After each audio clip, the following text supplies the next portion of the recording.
నమస్తే, నేను మీ జాహ్నవి. సౌందర్య లహరి ప్రత్యేక కార్యక్రమం ద్వారా చక్కటి శ్లోకాలు, వాటి విశిష్టత, వాటి వల్ల వచ్చే ఫలితాలను వివరిస్తున్నారు కదా మన నిట్టెల కిరణ్మయ్య గారు. మరి ప్రస్తుతం మనతోనే ఉన్నారు, మాట్లాడేద్దాం. నమస్తే అమ్మా. నమస్కారం అమ్మా. అమ్మా, సౌందర్య లహరి ప్రత్యేక కార్యక్రమం ద్వారా చక్కటి శ్లోకాలు అందిస్తూ ఉన్నారు. మరి 23వ శ్లోకం ఏమిటమ్మా? 23వ శ్లోకము మనకున్నటువంటి రుణ బాధలను తీసేసేటువంటి శ్లోకం. రుణాలు మనం చాలాసార్లు అనుకుంటూ ఉంటాం, ఈ రోజుల్లో రుణం లేని వాడు ఎవడు లేడు. ప్రతి వాళ్ళకి కాస్తో కూస్తో ఇబ్బంది పెట్టేటంత స్థాయిలో కూడా రుణాలు ఉంటూ ఉంటాయి. ఆ రుణ విముక్తి, లేదంటే మాకు ధనపరమైనటువంటి రుణాలు లేవు, మనుషులతో రుణాలు ఉన్నాయి, ఆ రుణాల నుంచి మేము బయటికి రావాలి. అది కూడా రుణమే కదా. ప్రతిదీ, శత్రుత్వం ఒక రుణం, మాట జారడం ఒక రుణం, అవతల మనిషిని మన వాళ్ళకి తెలియకుండా వెనకాల అనుకోవడం ఒక రుణం. ఇవన్నీ తీర్చుకోవాల్సింది ఎప్పటికైనా, అంతే. ఎప్పటికైనా రోగం రూపంలోనూ, బాధ రూపంలోనూ, ఒక వాళ్ళకి మనం చేసేటువంటి హెల్ప్ రూపంలోనూ ఏదో రకంగా తీర్చుకోవాల్సిందే. కనుక ఎటువంటి రుణాలనైనా సరే తీర్చుకోవాలి అంటే ఈ శ్లోకం విశేషంగా మనకి ఉపయుక్తంగా ఉంటుంది. అలాగే వ్యాధులు, రుణాల వల్ల వచ్చేటువంటి వ్యాధులే, ఆ వ్యాధి నాశనం జరగాలి, వ్యాధులు నశించిపోవాలి, ఎంతటి వ్యాధులైనా సరే. ఇంకా అమ్మవారి పాదాలు పట్టుకున్నాక ఎలాంటి వ్యాధులు తగ్గుతాయి అని అడిగామంటే ఇంకా మనం మందబుద్ధిలోనే ఉన్నాం అనమాట. ఈ వ్యాధి ఆ వ్యాధి అని నిజం చెప్తున్నానమ్మా. క్యాన్సర్ మహమ్మారి దగ్గర నుంచి ప్రతి వ్యాధిని కదిలించగలదు అమ్మవారు, మనలోంచి రాగేసేస్తుంది. అలాగే మొత్తం బాడీ అంతా ప్యారలైజ్ అయిపోయినటువంటి వాళ్ళు లేచి తిరుగుతున్నటువంటి ఉదాహరణలు మేము చూస్తున్నాం. ఒక్కొక్క శ్లోకాన్ని ఒకళ్ళు కాదు, ఇద్దరు కాదు, మా సమూహంలో కానీ మాకు తెలిసిన వాళ్ళలో కానీ ఒకళ్ళకి ఎవరైనా ఇలాంటి క్రానిక్ డిసీజెస్ వచ్చాయి, చాలా కష్టం అవి అందులోంచి బయటికి రావడం. అంటే ఒకే రోజు కూర్చుని ఒక 500-600 మందిని కూర్చుని ఒక 10-45 రోజులు 50 రోజులు అట్లా కొన్నాళ్ళ పాటు చేస్తూ ఉంటాం. చేయడం వల్ల ఏమవుతుంది అంటే అవతల వాళ్ళు మేము ఆ 50 days అయిన తర్వాత కొంత పీరియడ్ తర్వాత చూసేటప్పటికి వాళ్ళు హాయిగా లేచి వాళ్ళ పనులు వాళ్ళు చేసుకునేంత స్థితికి వచ్చేస్తూ కనపడుతున్నారు. Okay, good. అంటే ఏంటంటే మనం ఆ ఎనర్జీని ఇవ్వగలుగుతున్నాం, ఆ ఎనర్జీని వాళ్ళు తీసుకోలేని స్థితిలో ఉన్నా సరే మనం వాళ్ళకి ఇవ్వగలుగుతున్నాం. దానివల్ల ఏంటంటే ప్రపంచం అంతా కూడా సుభిక్షంగా ఉంటుంది. ఇలాంటివి శ్లోకాలు మామూలు శ్లోకాలు మాత్రం కాదు, ఏదో పుస్తకాలు దొరుకుతున్నాయి కదా అని దాన్ని చిన్నచూపు మాత్రం చూడడానికి అవకాశం లేదు. లలితా సహస్రనామం ఎంత గొప్పదో, సౌందర్య లహరి దాన్ని మించినటువంటి తత్వార్థాన్ని, మంత్ర రహస్యాల్ని కూడా తనలో ఉంచుకున్నటువంటి అద్భుతమైనటువంటి స్తోత్రం. ఇందులో ఇవాళ మనం చదువుకునేటువంటి 23వ శ్లోకం చెప్తున్నాం కదా, రుణాలన్నీ కూడా మాఫీ చేస్తుంది. దాంతోపాటుగా మనకు ఉన్నటువంటి వ్యాధుల నుంచి మనల్ని బయటికి తీసుకొస్తూ ఉంటుంది. ఎప్పుడైతే వ్యాధులు తొలగిపోయి రుణాలు పోతాయో మిగిలేదేమిటి? ఐశ్వర్యాన్ని సిద్ధింపచేస్తూ ఉంటుంది. శ్లోకంలో కనుక వెళ్తే, త్వయా హృత్వా వామం వపుర పరితృప్తేన మనస శరీరార్థం శంభోరపరమపి శంఖే హృతమభూత్ యదే తద్వద్రూపం సకలమరుణాభం త్రినయనం కుచాభ్యామానమ్రం కుటిలశసి చూడాల మకుటం. అద్భుతమైనటువంటి శ్లోకం. అమ్మవారి శరీరము భక్తుడు అనేటువంటి వాడు తన మనస్సులో కనుక భావిస్తూ ఉన్నట్లయితే, అమ్మ నీ శరీరం ఎలా కనపడుతోంది?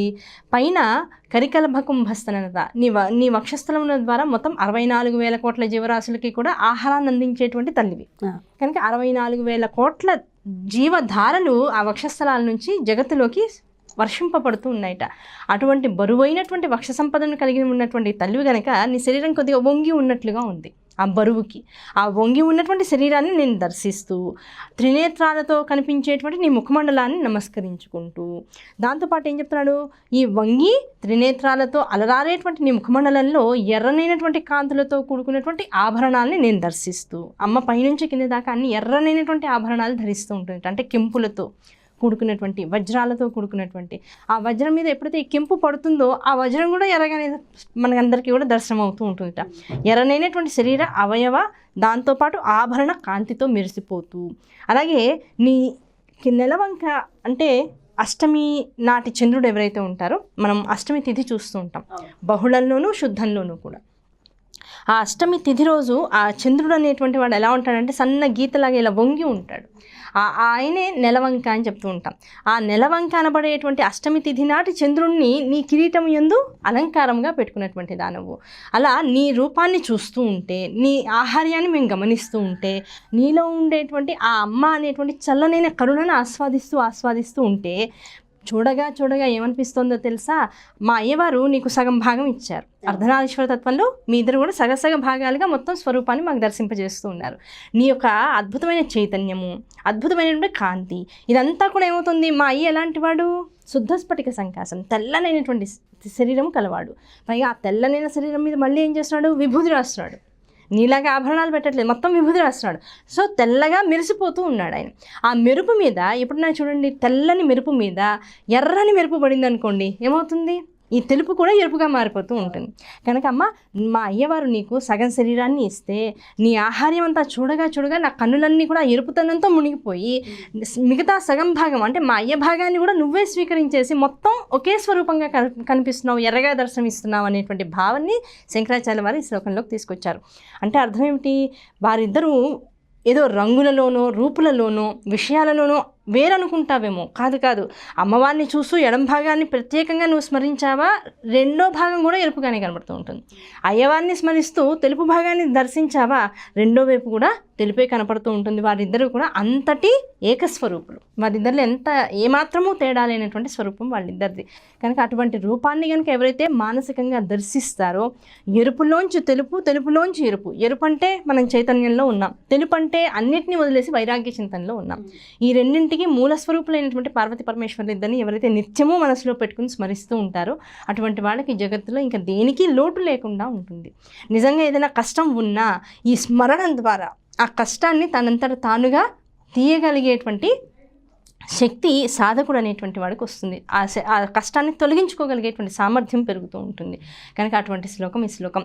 దీన్ని 45 రోజుల పాటు నిత్యము 1000 సార్లు పారాయణ చేసుకోవాలి. ప్రతి శ్లోకము 45 రోజుల పాటు 1000 సార్లు. ఎందుకు ఇలా నియమం పెట్టారు? మనం ఆ సాధన చేస్తే, ఇప్పుడు చూడండి, మెడిసిన్ ఉంది, 5 ఏళ్ళు చదువు, 4 ఏళ్ళు థియరటికల్గా ఉంటుంది, మిగతా సంవత్సరం ఒక డాక్టర్ కింద మనం చదువుకునే వాళ్ళు ప్రాక్టీస్ చేయాలి. ఆ తర్వాత జూనియర్ డాక్టర్స్ కింద ఒక 3-4 ఏళ్ళు ఎక్స్పీరియన్స్ కావాలి. దాంతోపాటు ఎంఎస్ చదువుతూ ఉండాలి. ఇంత కష్టపడితేనే నీకంటూ నువ్వు ఒక క్లినిక్ పెట్టుకోవడానికో, నీకంటూ ఓ పెద్ద సర్జన్గా పేరు తెచ్చుకోవడానికో అవకాశం ఉంది.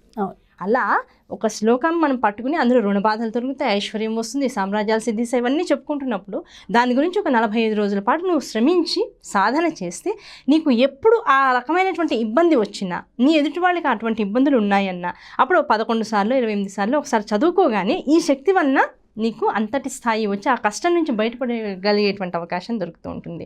అవతల వాళ్ళకి అటువంటి రక్షణ ఇవ్వగలిగేటంత శక్తి కూడా నీలో పెరుగుతూ ఉంటుంది. అటువంటి శ్లోకాలు ఈ శ్లోకాలు. కనుక సాధన చాలా ముఖ్యం. ప్రతిది అమ్మో 1000 సార్లు అంటున్నారు. నిజం చెప్తున్నాను, ఒక ప్రతి అరగంట లేదా ప్రతి 45 నిమిషాలకి దాదాపుగా 5 మాలలు అవుతాయి. కొత్తగా చేసేవాళ్ళైతే అరగంటకి 5-6 మాలలు అయిపోతాయి. అలా కనుక చేస్తూ పోతే గట్టిగా కూర్చుంటే 2.5-3 గంటలు తెల్లవారుజామున కనుక లేవగలిగితే తెల్లారేటప్పటికి అయిపోతుంది.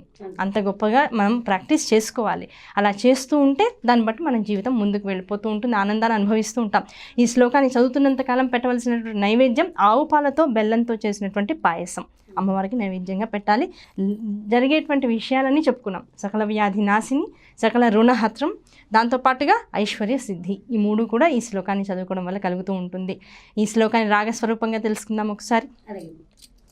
త్వయా హృత్వా వామం వపుర పరితృప్తేన మనసా శరీరార్ధం శంభోరపరమపి శంకే హృతమభూత్ యదేతద్వద్రూపం సకలమరుణాభం త్రినయనం కుచాభ్యామానమ్రం కుటిలశశి చూడాలమకుటం.